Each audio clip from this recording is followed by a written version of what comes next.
pauvre meunier avait 3 fils.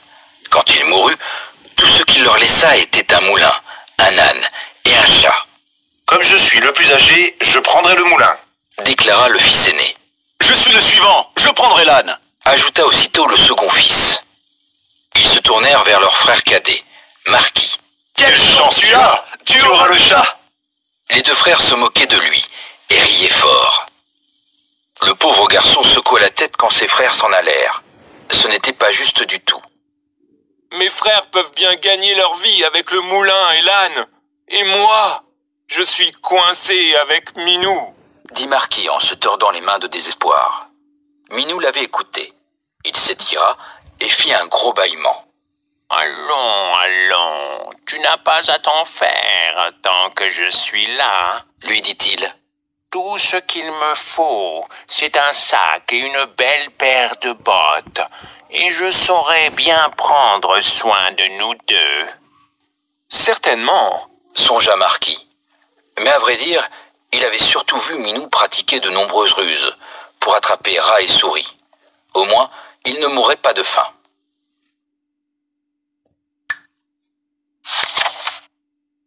notre père nous a légué quelques biens en héritage. Je ne peux m'empêcher de penser qu'il n'a pas partagé équitablement. Te souviens-tu de ce que j'ai eu ?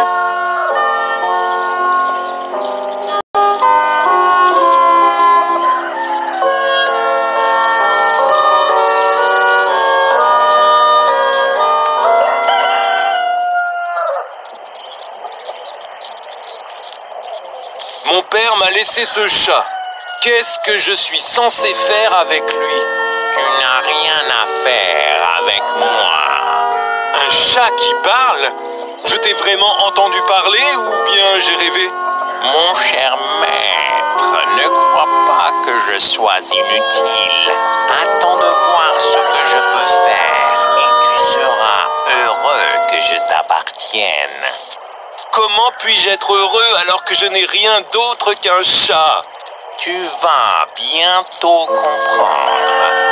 Mais d'abord, peux-tu me trouver un sac et une paire de bottes ?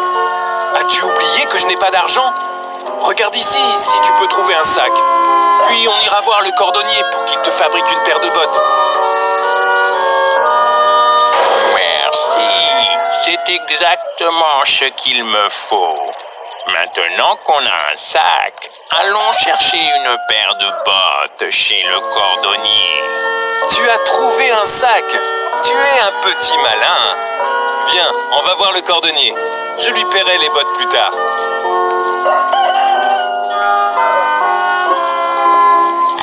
Oui, c'est la boutique du cordonnier.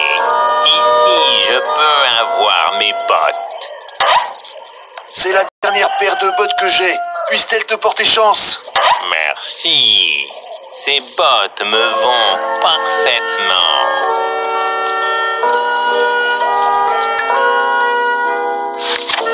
Peu après, le chat reçut le sac et la paire de bottes qu'il avait réclamées.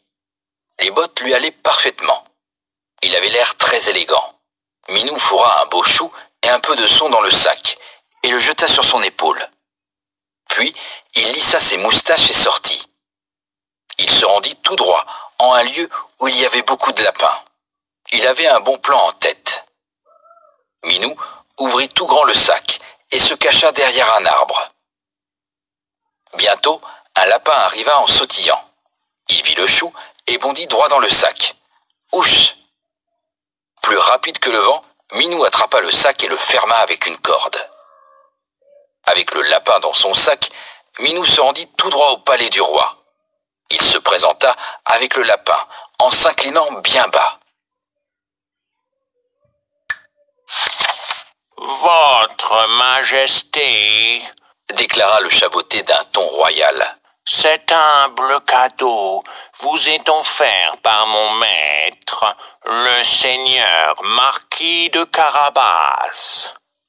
C'était là le nom fantaisiste que Minou avait choisi pour son maître. Quel gentil cadeau! S'écria le roi qui adorait le lapin grillé. La fois suivante, Minou réussit à attraper un couple de perdrix, qu'il apporta également au roi. C'est merveilleux. Dis à ton maître que je suis très content. dit le roi qui adorait encore plus le ragoût de perdrix. Cela continua ainsi pendant 2 mois. Minou devenait un expert pour attraper du gibier, et le roi se faisait grassouiller. D'abord, j'ai besoin d'un appât pour les lapins. Qu'est-ce qu'ils aiment, les lapins, d'après toi?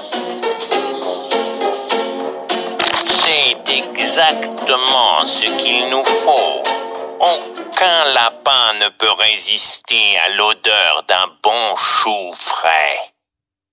Tiens-toi prêt. Quand le lapin s'approche, attrape-le. Tu l'as eu. Merci pour ton aide. Je vais emporter ce lapin au château et l'offrir au roi.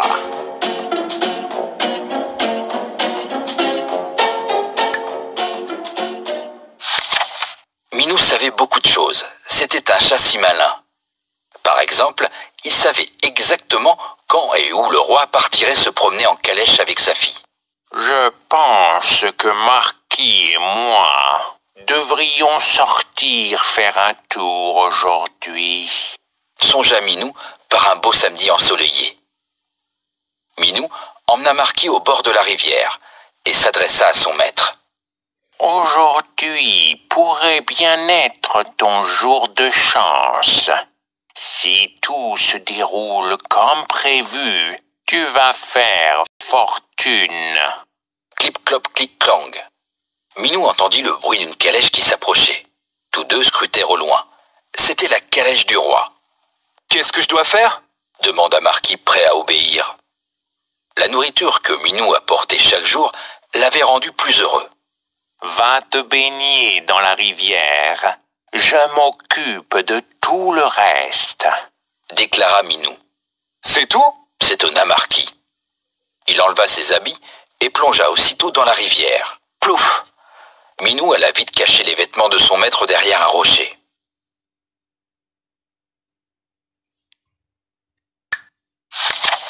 Au secours! Hurla-t-il. Mon maître se noie! Venez le sauver! Il tremblait de la tête aux pieds. Le roi reconnut Minou tout de suite. Il se souvint de tous ces plats délicieux qu'il avait dégustés grâce au chat. Il sauta de sa calèche. « Allez le sauver, vite !» ordonna le roi à ses serviteurs. « Votre Majesté !» s'adressa Minou au roi. « De méchants voleurs ont volé les habits de mon maître. »« Vraiment? Pas de souci, je vais lui trouver un costume. » répondit le roi. Il ordonna à l'un de ses serviteurs d'aller chercher quelques beaux habits. Marquis fut bientôt tiré hors de l'eau, et le serviteur du roi lui remit un beau costume à porter. Dès que Marquis eut enfilé ses habits, il eut vraiment l'air d'un prince. Se tenant droit et fier, il sourit timidement à la princesse. Surprise, surprise, la princesse eut un coup de foudre et tomba aussitôt amoureuse de lui.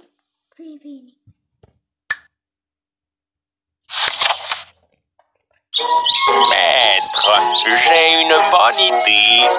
Tout ce que tu as à faire, c'est d'aller te baigner dans la rivière. Je m'occupe de tout le reste. » Bon, d'accord, c'est facile. Pendant qu'il se baigne, je dois cacher ses habits. Vois-tu un bon endroit où on pourrait les cacher? Oui, c'est un bon endroit pour les cacher. La première tâche est faite. Maintenant, nous devons attendre le roi. Peux-tu voir son carrosse?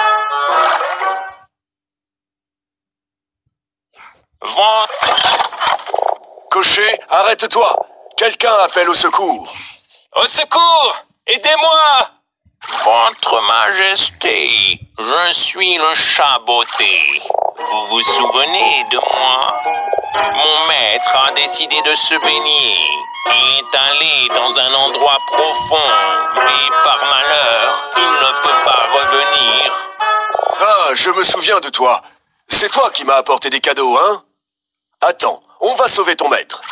Oh, merci. Sauvez le marquis de Carabas, s'il vous plaît. Je dois vite le sortir de l'eau. Mais il me faut un bâton. Où pourrais-je en trouver un? C'est tout à fait ce que je veux. Merci pour ton aide.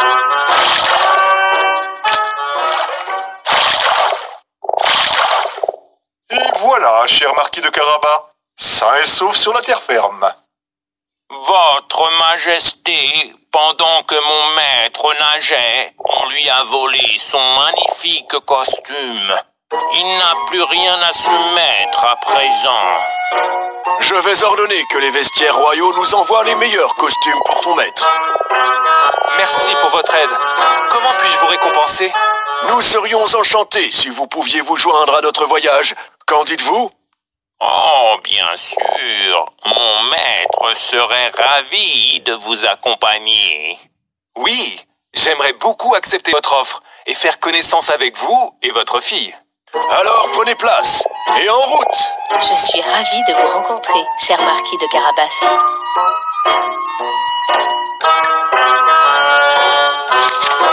Minou souriait jusqu'aux oreilles. Tout se déroulait exactement comme il l'avait prévu. Mais il avait encore du travail.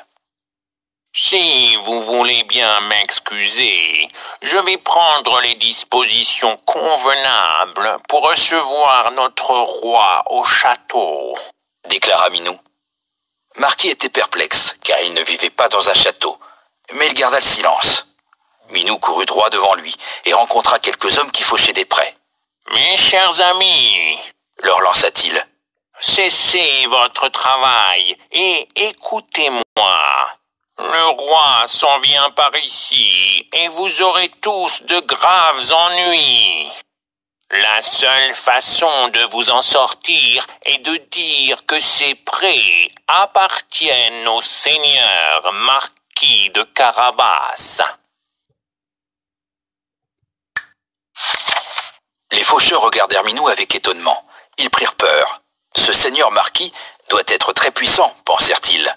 Par prudence, ils acceptèrent de faire exactement ce qu'avait dit le chat. Minou reprit sa route et vit quelques hommes et femmes qui moissonnaient du blé dans un champ. Mes chers amis, Leur lança-t-il. vous moissonnerez plus tard. Pour l'instant, écoutez-moi. Le roi s'en vient par ici et il vous transformera en chair à pâté. Sauf si vous lui dites que ces champs appartiennent au seigneur marquis de Carabas. Les moissonneurs étaient très étonnés, mais ils ne voulaient surtout pas être transformés en chair à pâté.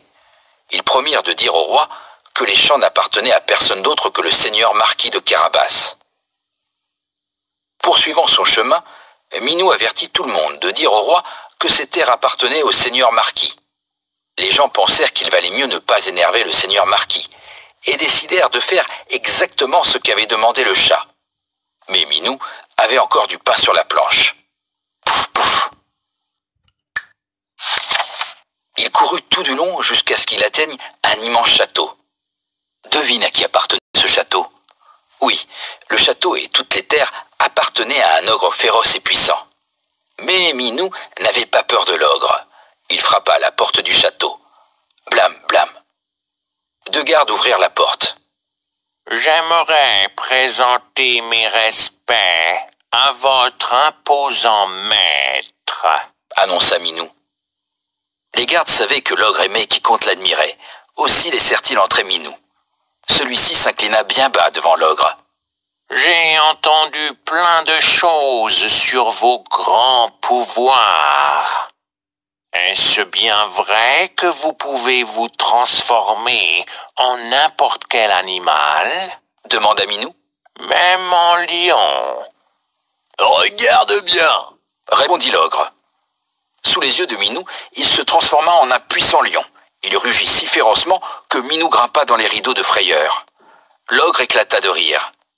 C'est incroyable, Dit Minou. mais je parie que vous ne pouvez pas vous changer en une petite créature.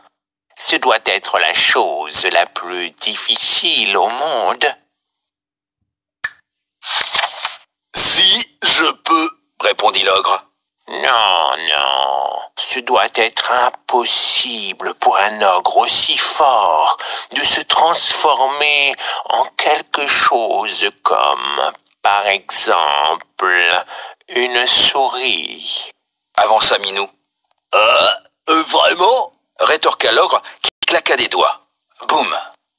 L'ogre devint une minuscule souris qui détala à travers la pièce. Vif comme l'éclair, Minou se jeta sur la souris et la dévora d'une seule bouchée. Cloup! Minou se pourlécha les moustaches, puis il tapa 3 fois dans ses mains et rassembla tous les gens qui vivaient au château. « L'ogre n'est plus !» leur annonça-t-il. « Accepterez-vous le seigneur marquis de Carabas comme votre maître? Il est juste et gentil, bon et généreux. » Les gardes, bonnes cuisiniers et serviteurs et tous les gens du château regardèrent Minou avec surprise. Mais ils acceptèrent aussitôt. Ils n'avaient jamais vraiment aimé l'ogre de toute façon. Minou ordonna à tous de préparer un grand festin pour le seigneur marquis et son invité très particulier, le roi lui-même.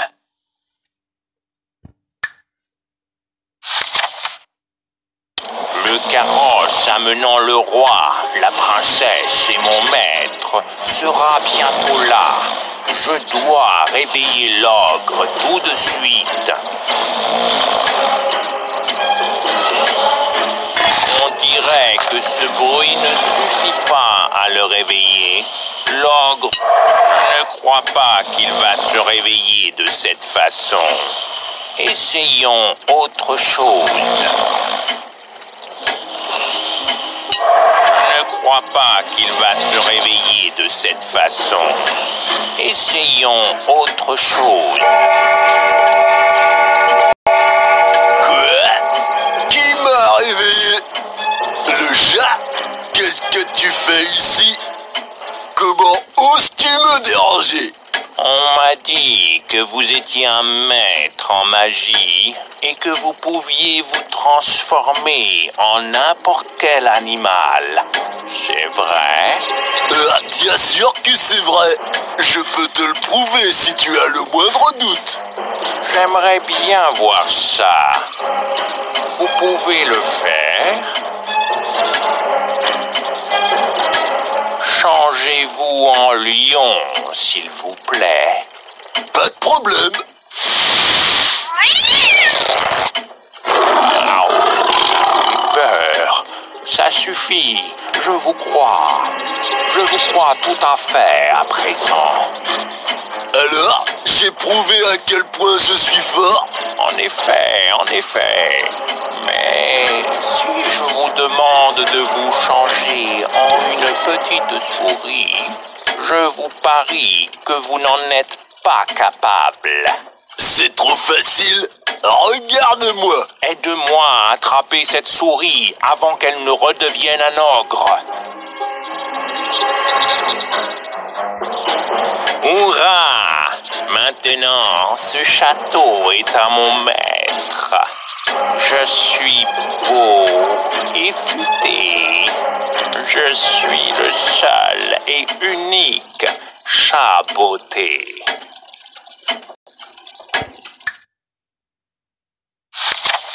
Pendant ce temps, le roi voyageait à travers la campagne et parlait aux paysans. Il fut très étonné d'apprendre que presque toutes les terres qui l'entouraient appartenaient au jeune homme assis à ses côtés. Quand la calèche royale arriva enfin au château, Minou en sortit en courant pour les accueillir. « Bienvenue dans notre humble demeure », dit Minou au roi. Celui-ci s'étrangla. Ce château était plus grand et plus resplendissant que le sien.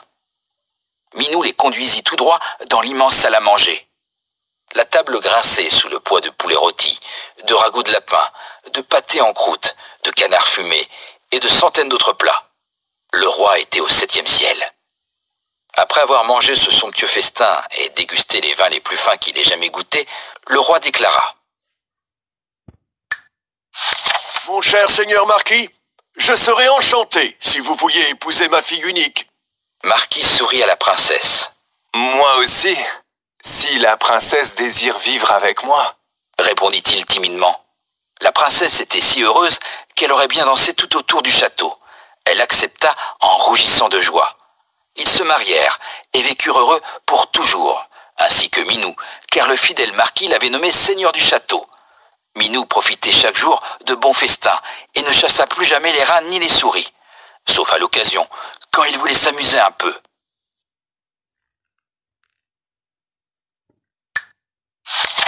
Voilà, c'est ainsi que prend fin notre belle histoire. J'espère que vous allez aimer. À très bientôt.